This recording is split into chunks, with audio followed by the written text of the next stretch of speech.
भारताला स्वातंत्र्य मिळण्यापूर्वी आपल्या समाजव्यवस्थेत एक अतिशय जाचक पद्धत होती. पुरुषाला कितीही लग्ने करण्याची सामाजिक आणि धार्मिक मुभा होती. घरात पहिली पत्नी जिवंत असताना, तिच्यावर कोणताही दोष नसताना, पुरुष बिनधिक्कतपणे दुसऱ्या स्त्रीशी लग्न करून तिला घरी आणू शकत होता.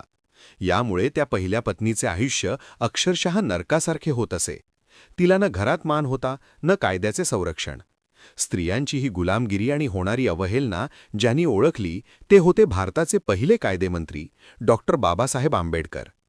जेव्हा देशाचे संविधान लिहून पूर्ण झाले तेव्हा बाबासाहेबांनी ठरवले की आता समाजातील या अनिष्ट रूढी कायद्याने बदलण्याची वेळ आली आहे.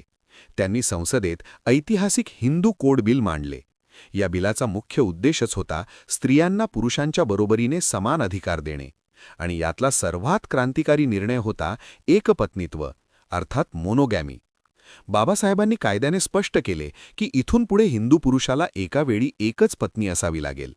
पहिली पत्नी जिवंत असताना आणि तिच्याशी कायदेशीर घटस्फोट झालेला नसताना पुरुषाला दुसरे लग्न करता येणार नाही. जर कोणी हा नियम मोडला तर त्याला भारतीय दंडसंहितेनुसार कठोर शिक्षेची तरतूद करण्यात आली. हा नियम फक्त कागदावरचा कायदा नव्हता, तर ती भारतीय स्त्रीला मिळालेली सन्मानाची आणि संरक्षणाची ढाल होती. पण दुर्दैवाने तत्कालीन सनातनी आणि कर्मठ विचारांच्या लोकांनी याला प्रचंड विरोध केला.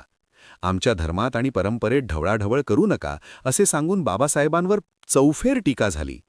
संसदेत आणि संसदेबाहेर गदारोळ झाला, पण बाबासाहेब आपल्या भूमिकेवर ठाम होते. त्यांचा विचार स्पष्ट होता: माझ्या भगिनींना जोपर्यंत सुरक्षितता आणि सन्मान मिळत नाही तोपर्यंत मी माघार घेणार नाही.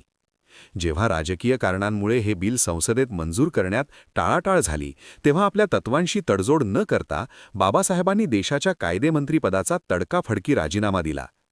जगाच्या इतिहासात स्त्रियांच्या हक्कांसाठी, त्यांच्या सन्मानासाठी मंत्रिपदाचा त्याग करणारे ते एकमेव नेते ठरले. त्यांच्या या संघर्षामुळेच आणि आग्रहामुळेच पुढे 1955 मध्ये हिंदू विवाह कायदा अस्तित्वात आला. आज आपल्या देशात पुरुषाला एकापेक्षा जास्त लग्ने करण्यापासून जो कायदा रोखतो आणि ज्यामुळे आजच्या स्त्रियांचा संसार सुरक्षित आहे, त्याचे संपूर्ण श्रेय फक्त आणि फक्त डॉक्टर बाबासाहेब आंबेडकरांच्या दूरदृष्टीला जाते.